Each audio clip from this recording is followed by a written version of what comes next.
How's everybody? I hope everybody's doing well. Hope everybody has a great weekend. Hope it's not too hot where you're at. It's not been bad here, but it's supposed to get back pretty dang hot, I guess, to finish summer off next week. But fall's on its way. That's a good thing. I've got a lot I need to do around here when the weather cools off. What we're going to do today, if you've seen the title correctly, I'm wanting to put this thing in a piece of wood. The only thing really it's missing that it really needs at the moment, I need to get a felon spike. I thought I might have had an old rusty one here, but I can't seem to locate it at all. Need to get a felon spike that fits it. I do have one for some reason, an old rusty one that doesn't make any sense, that is the outer. So we're going to put that on it. Outer spike's better than no spike, I guess. What I've got here, I know someone's going to hammer me on a short bar. In my neck of the woods, a 20-inch bar is really not a short bar. That's what a lot of people run. A lot of what a lot of people would run in the woods, honestly. I hope I've got the right bar mount here. I have so many of these bars laying around, it's just not even funny. That one could very well be a bar for a 455 Rancher or something. It's not labeled, so I think it's, what is that, a KO 95 mount or something's what that is. And this chain, if you remembered watching the videos where I was doing the storm cleanup and running that 372 kit saw, this is the chain that was from it. I don't know how well it'll pick up and it's dirty, but it is like stupid aggressive. Like way more aggressive than what most sane people would want to run in even soft wood. For the wood I'm going to be running it in here. It is probably going to really test how much grunt we really have in this saw. And I don't mean like the drags are low, I mean like the cutter's on that aggressive of an angle. I ain't 100% sure that that's the right mount bar.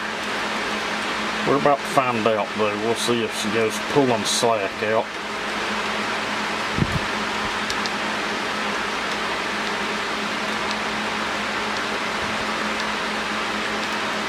Looks like we got a winner, guys. Like I said, I've got, if you've seen the inside of my cabinet where all of my, like my steel OE original saws are at,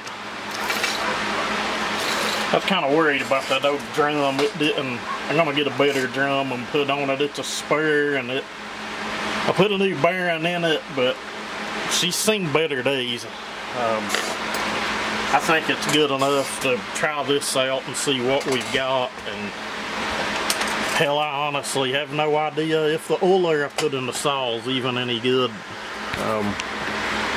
Got a little different angle here. Thing looking kind of funny. It's still focused on the saw, but there we go. It don't look too bad. These just days I don't want to put my mug on the camera. I'm sure you guys understand. I've had people say to get on camera more, but some of my hottest, most viewed videos, I'm not even in the screen anywhere. So we'll just have to leave it at that. I did sit here and work back and forth with some penetrating lubricant and a new bar nut. Got a new bar nut and an old bar nut. For some reason, those cases had a bar nut halfway screwed on them. And they've set to the point to where they is looking a little rusty. But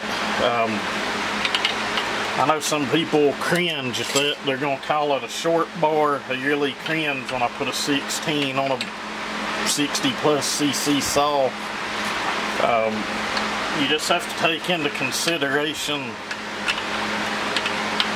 how aggressive the chain I've got is, the type of wood I'm cutting, which is about as hard as it gets unless you get to like seasoned black locust or something,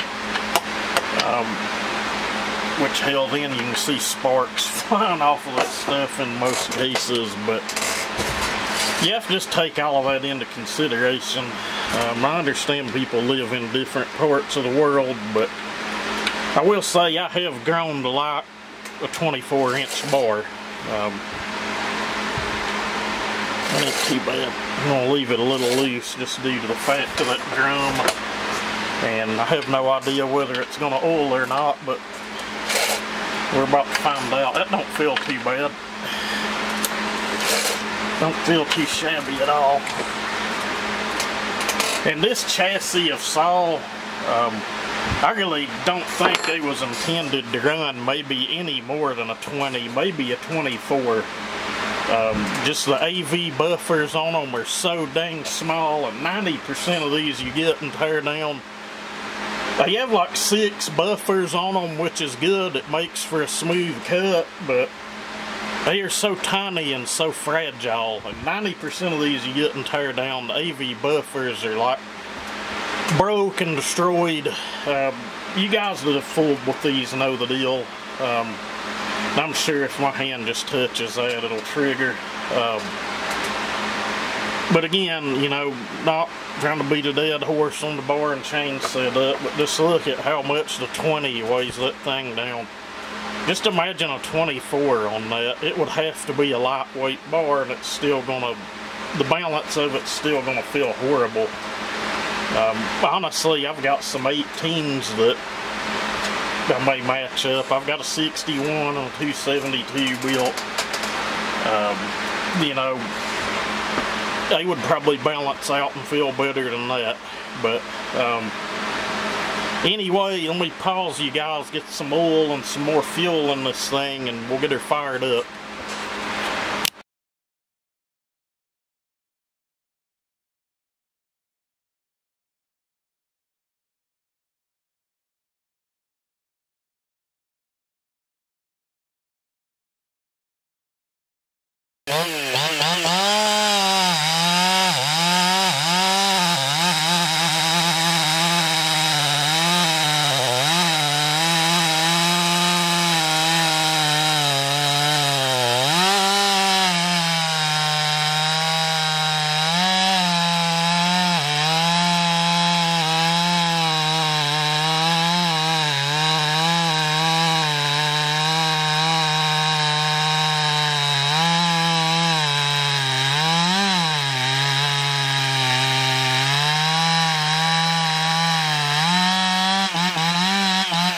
Alright guys, that thing's oiling very little, if any at all. Chain's not plumb locking up or anything, and it is oiling, but it is red hot.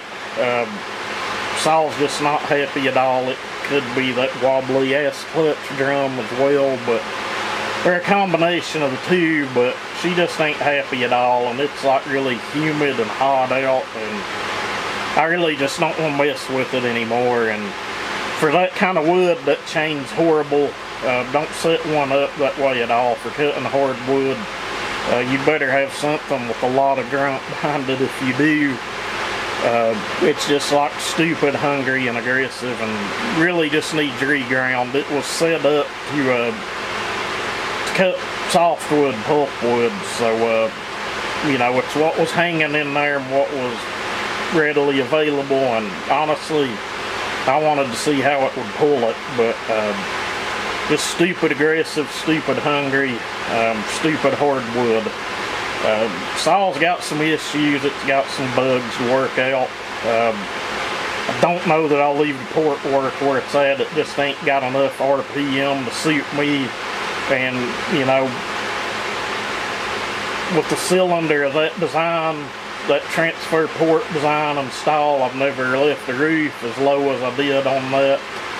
I just wanted to see how it would act. And honestly, I don't think I'm going to care for it all. So, you know, in the future, I'll probably pull this one out and go back through the port work on it. I don't do that a lot, but it does occasionally happen on some. But you know, who cares? It was built out of a bunch of junk. No big deal. We brought a bunch of junk back from the dead and let it cut a piece of wood. You know, to some people that may not mean a lot, but I just kind of get enjoyment out of that, making something run that ain't ran in years. Some of you will get it, others won't, but we'll move on to something cooler after this. I know there wasn't a lot of people followed it, but as forgot now, this one probably a done deal and go on a shelf somewhere, but we'll get it back out eventually and put an oiler in it and the choke rod, and maybe this fall or winter take it out and cut some firewood with it. But anyway, if you watch this, we do appreciate it. Everybody have a great weekend.